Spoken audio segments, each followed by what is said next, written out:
Helicopter Flying Handbook 4.2 Helicopter Components Sections and Systems. The anti-torque drive system is a critical component that includes both an anti-torque drive shaft and a gearbox mounted at the tail boom's end. The drive shaft can be a single long shaft or a series of shorter shafts connected by flexible couplings. This design allows the drive shaft to flex with the movement of the tail boom. Additionally, the tail rotor gearbox provides a right-angle drive for the tail rotor and may feature gearing to optimize tail rotor RPM. In some configurations, an intermediate gearbox is used to transfer power up a pylon or vertical fin. Moving on to the realm of engines, two primary types are commonly used in helicopters: reciprocating engines and turbine engines. Reciprocating engines, also known as piston engines, find common use in smaller helicopters, particularly those used for training purposes. The preference for reciprocating engines in these scenarios stems from their relative simplicity and cost-effectiveness. Turbine engines, on the other hand, offer more power and are employed across a broader range of helicopter applications. These engines consist of essential components, including a compressor, combustion chamber, turbine, and accessory gearbox assembly. Notably, about 75% of the incoming airflow is dedicated to cooling the engine. Within the turbine engine, the compressor plays a crucial role. It may take the form of an axial compressor, a centrifugal compressor, or a combination of both. An axial compressor consists of a rotor and a stator, while a centrifugal compressor involves an impeller, diffuser, and manifold. Surge or compressor stall, disruptions in airflow, can occur and lead to vibrations and power loss.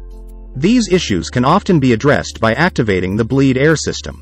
Moving to the combustion chamber, it's important to note that in turbine engines, combustion is continuous. Unlike piston engines, an igniter plug is only used during engine startup. Once the fuel or air mixture ignites, combustion persists as long as the mixture is present. A flameout, where combustion ceases due to an interruption in fuel, air, or both, necessitates a restart. Some helicopters are equipped with auto-relight systems, automatically activating igniters to restart the engine in case of a flameout. The turbine in a helicopter's engine is a crucial component with a two-stage turbine section. This section comprises a series of turbine wheels that drive the compressor section and other components attached to the accessory gearbox. Both stages may include one or more turbine wheels. The first stage is commonly referred to as the gas producer rotational speed of the gas generator or ING, while the second stage is known as the power turbine rotational speed of the power turbine or NP. In a fixed turbine system, turboshaft, the first and second stage turbines are mechanically coupled, sharing a common shaft. This connection links the first and second stage turbines, the compressor, and the output shaft. However, in most turbine assemblies used in helicopters, the first and second stage turbines are not mechanically connected. Instead, they are mounted on independent shafts inside each other, allowing them to turn freely. This configuration is known as a free turbine. During operation, combustion gases pass through the first stage turbine gas producer to drive the compressor and other components. Subsequently, the independent second stage turbine power turbine turns the power and accessory gearbox, driving the output shaft and various components. The accessory gearbox of the engine is a critical assembly that houses all the necessary gears to drive the numerous components of the helicopter. Power is supplied to the accessory gearbox through the independent shafts connected to the gas producer ING and power turbine NP wheels. The gas producer, ING, stage drives essential components to complete the turbine cycle, making the engine self-sustaining.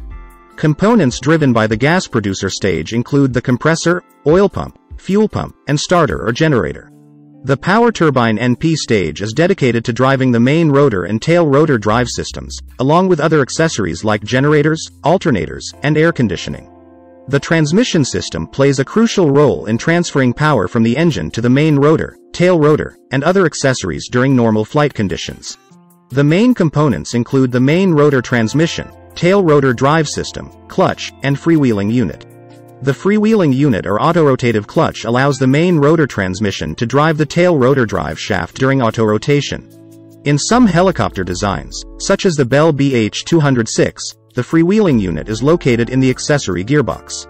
As part of the transmission system, the transmission lubricates the freewheeling unit to ensure free rotation. Helicopter transmissions are typically lubricated and cooled with their oil supply. Monitoring tools like sight gauges and chip detectors with warning lights are employed to detect loose pieces of metal, and some modern chip detectors feature a burn-off capability to address issues automatically. If problems persist, pilots must refer to specific emergency procedures for their particular helicopter model. The main rotor transmission in a helicopter serves a key role. It reduces the engine output revolutions per minute, RPM, to achieve the optimal rotor RPM. This reduction varies among helicopters. For instance, if the engine RPM is 2,700, and you want the rotor to spin at 450 revolutions per minute, you'd need a 6:1 reduction.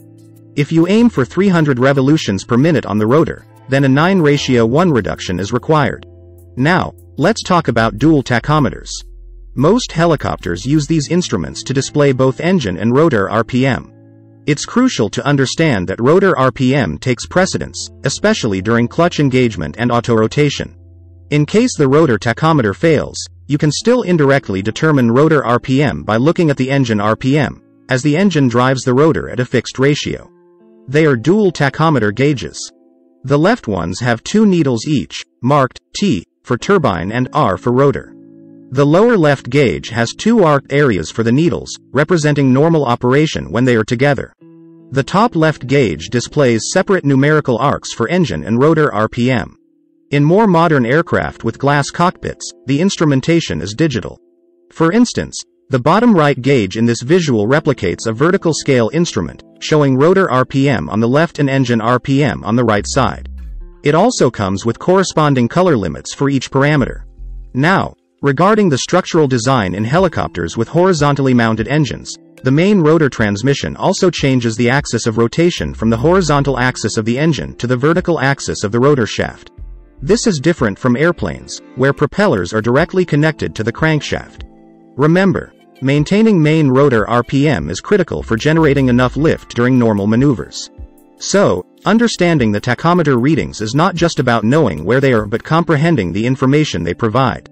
Letting rotor RPM drop below normal limits could have severe consequences.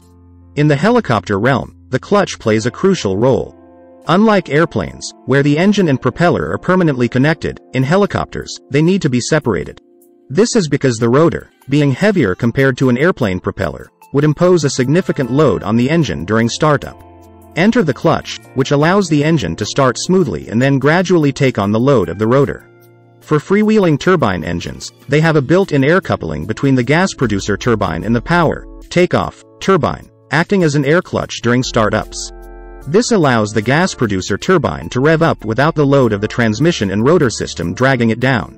Now, on to reciprocating and fixed turbine engines. They require a separate clutch for starting, and there are two main types, the centrifugal clutch and the idler or manual clutch. In piston-powered helicopters, the clutch engagement during engine start can vary. Some have a manual engagement, similar to a manual clutch in a car. There might be an electric motor that positions a pulley when the engine is in the right operating conditions, controlled by a switch in the cockpit.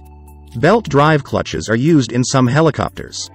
These systems have a lower pulley attached to the engine, an upper pulley attached to the transmission input shaft, a belt or set of V-belts, and a way to apply tension to the belts. The belts are loose when there's no tension, and tension increases gradually as the engine runs. When the rotor and engine tachometer needles align, the clutch is fully engaged. Another type is the centrifugal clutch. It consists of an inner assembly connected to the engine driveshaft and an outer drum attached to the transmission input shaft. At low engine speeds, springs keep the shoes from contacting the outer drum. As engine speed increases, centrifugal force pushes the shoes outward, causing them to slide against the drum. This engages the clutch, and the rotor starts turning. In turbine engines, the engagement of the clutch is also achieved through centrifugal force. Without a rotor brake to separate the main driveshaft and the main rotor, the driveshaft turns simultaneously with the engine, and the inner drum of the freewheeling unit gradually engages to turn the main rotor system.